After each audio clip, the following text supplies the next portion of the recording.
People always ask such great questions in my live Q&As. So for this time that I'm away, I thought that I would share with you a question from a community member and my response. I hope you find this beneficial. If you're new here, welcome. Thank you for joining me. Make sure to subscribe and click the bell for notifications.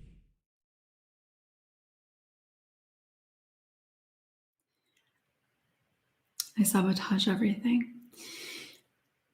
So Ashley, I'd like to take a moment. How many people can relate to that idea? I sabotage everything, or I screw everything up.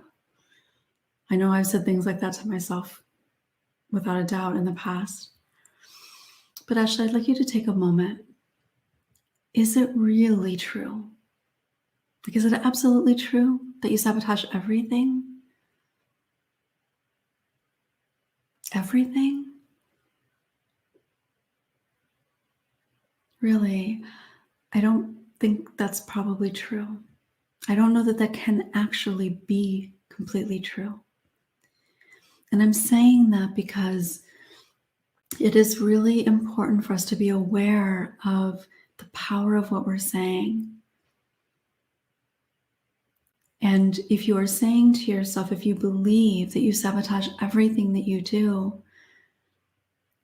then it's going to feel pretty hopeless. It's going to feel very shameful. So that's an important thing to keep in mind. Sabotaging is also something that most people do to some degree or another, kind of regardless of history.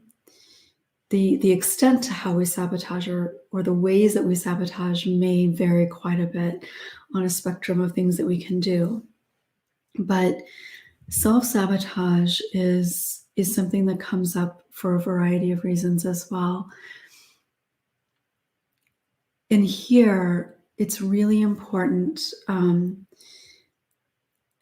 to recognize the judgment and the shame that's coming.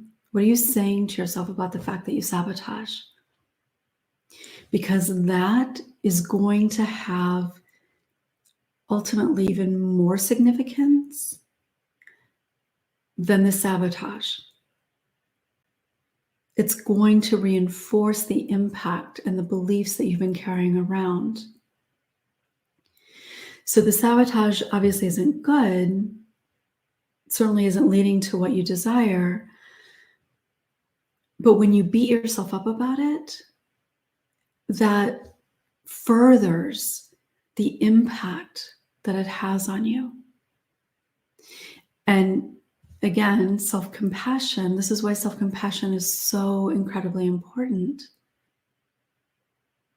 Because if in those moments when you sabotage, instead of beating yourself up and feeling shame, if you were able to meet that with compassion, with compassionate curiosity, instead of judgment, what you're left with is maybe still feeling disappointed about however you sabotaged or the outcome of what that means, but you're not left feeling shame about it.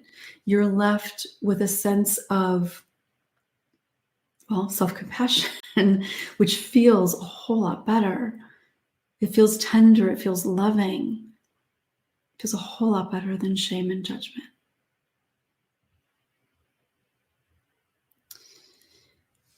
I sabotaged myself a lot when I was in school, both primary and